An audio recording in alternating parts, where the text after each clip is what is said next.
अब इंस्टाग्राम पर इन इफेक्ट्स वाले वीडियो को जो मिल रहा है ना, लाइक एंड व्यूज। वो हमें भी चाहिए। पर main thing is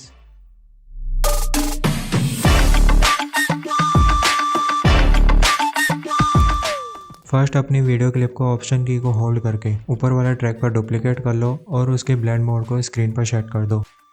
then find as effect को अपनी वीडियो क्लिप पर ऐड करके इन्वर्ट पर टिक कर दो और उसके ब्लेंड वैल्यू को 0 पर सेट कर दो। अब कलर ऐड करने के लिए टिंट इफेक्ट को ऐड करो और अपनी वीडियो के अनुसार मैप वाइट में कलर सेलेक्ट कर लो। अब वीडियो में वेव सेट करने के लिए टर्बुलेंट डिस्प्लेस इफेक्ट को वीडियो पर ऐड करके उसकी अमाउंट वैल्यू को 90 और साइज़ को 50 पर सेट कर दो।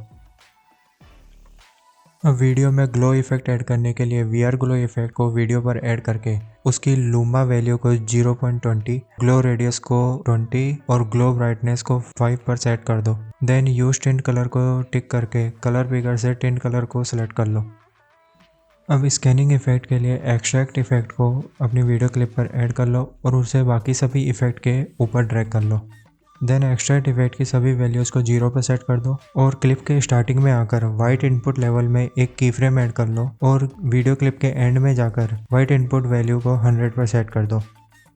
अब इन एजेस को स्मूथ बनाने के लिए अपनी वीडियो क्लिप पर गॉसियन ब्लर इफेक्ट को ऐड करो और उसके ब्लर अमाउंट को 15 पर सेट कर दो।